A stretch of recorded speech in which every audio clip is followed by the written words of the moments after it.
Welcome back to The Explainer. Now, joining us is Professor Prospero de Vera of the UP National College of Public Administration and Governance. Good evening, Professor. Now, let's lay out the landscape for our viewers in terms of where's the LP now in terms of its membership, where is it strong, and where does it consider its bailiwicks? Well, the Nacionalista Party, currently under Manny Villar, has a couple of local officials, some members in the House. But generally, it has not been able to rebuild itself into the formidable NP as we historically know. One has to understand, Manolo, that the NP was one of the victims of the KBL in a sense. Because when Marcos created the super party known as the KBL, for so long, it decimated the old guards in the Nacionalista Party. And unlike the liberals who remained and survived through martial law, the NP after martial law was really a shadow of itself. So it has a very long way to go as far as becoming a very broad party like before. But the conventional wisdom seems to be that of all the candidates, Manny Villar is the best organized.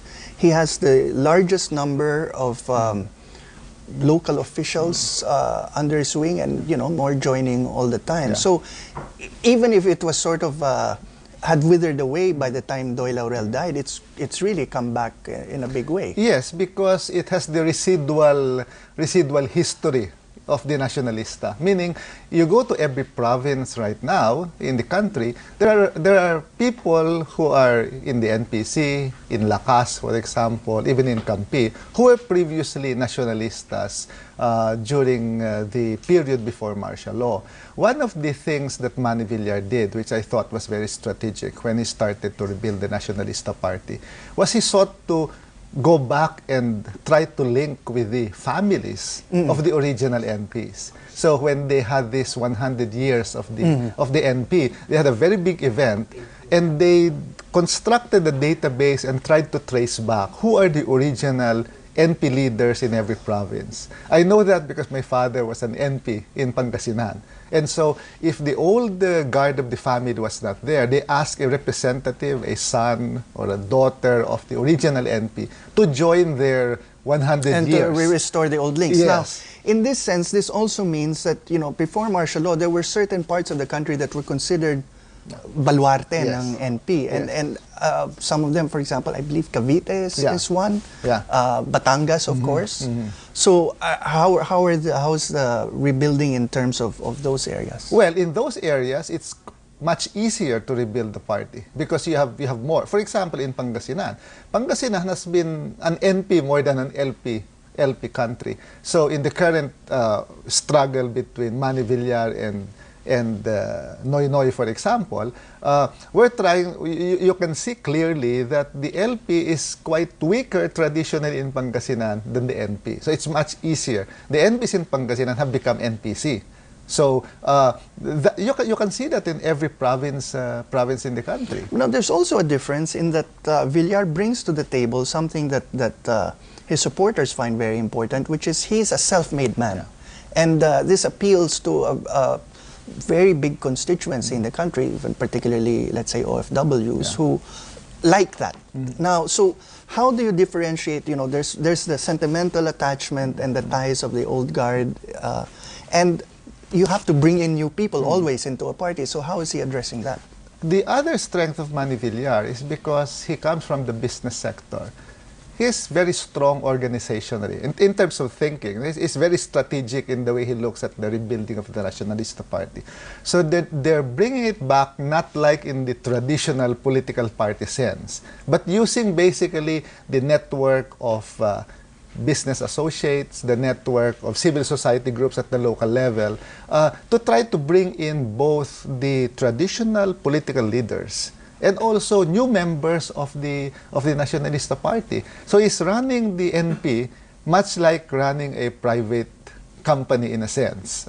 And that's very strategic in this day and age, because if you tend to rely more on the traditional political party building, in this multi-party system that you have now, it's almost impossible to get party loyalties, and to get the people to swear into the political party, for example. So it's using that network of businesses, network of economic linkages, network of OFW groups to try to rebuild the party on a more mass-based rather than a purely politician-based political party. Now, going into the 2010 campaign, how do you see this playing out for the Nacionalistas? Because on one hand, if you have, in a sense, a strong brand, which is what the NP can claim simply because of longevity, at the same time, they have to appeal to a population that has no memories of these things. And how do you merge the two to make for a successful constituency? I think the test will be whether the party building,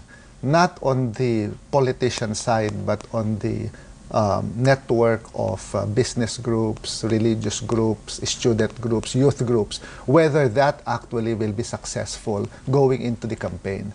Eva Estrada Cala, who considers herself very close to the party, once said that her only misgiving about Manny Villar was that even if he had inherited the mantle from Doy Laurel, there had been no formal convention, there had been none of the rituals where, his leadership is has this been addressed, or how is he going about?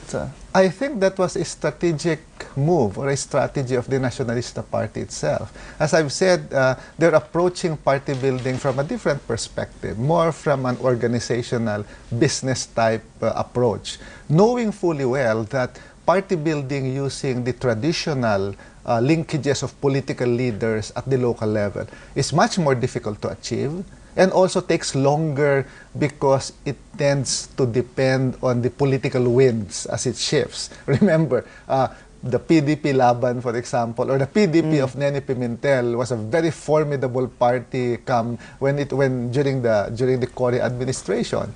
And then withered away. So the lesson of political parties, which I think Manny Villar understands very well, is that if you rely exclusively on political leaders, the political winds can easily decimate your party. So you've got to develop alternative ways of linking up with groups at the local level. So the emphasis is there, I think, rather than on the traditional, you swear in, you hold the convention, etc. Now, going into the campaign also, what do you think are going to be the key campaign issues brought to the table by the NP, specifically by Villar and Legarda? Of course, it has to, the platform of the Nacionalista Party has to follow the image, the competencies, and the perspectives of its presidential candidate. That you cannot get away from.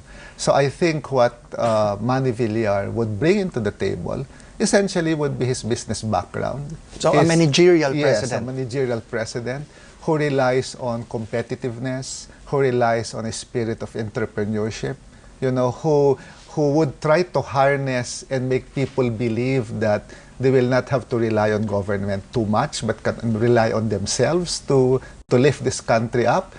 So that if you look at his platform on poverty, for example, it doesn't follow the traditional poverty perspective where government will be providing this, government will be providing that. But he keeps on saying that he wants Filipinos to believe that they on their own can succeed, and that the role of government is just to provide them the necessary instruments for them to succeed. So it's quite different from the poverty a la Ramos type, for example, Cory administration type. Because those are the strengths that he brings into the table because of his background.